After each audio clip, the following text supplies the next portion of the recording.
Šį kartą aptarsime skirtingus bilietus. Draugo bilietas suteikia galimybę apmokėti net iki 3 papildomų žmonių kelionę. Tai paprasta.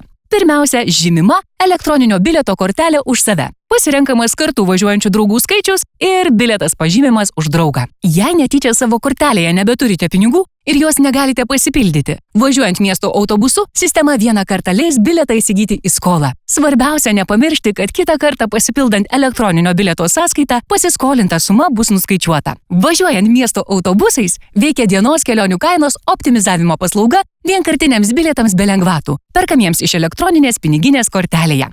Taigi tą pačią dieną važiuojant 5 kartus, už papildomas keliones mokėti nebereikės, nes 5 vienodos kelionės virsta dienos bilietu, kuris galioja iki dienos pabaigos. Kelionės ataskaitą su buvusių kelionių informacija galima gauti prisijungus ir priskyrus kortelę prie savo paskyros. Adresas bilietas.klaipėda.transport.lt. Kad ir kokį būdą pasirinktumėte, jūs jau pasirengę kelioniai. Klaipėdos keleivinis transportas. Protingas būdas keliauti.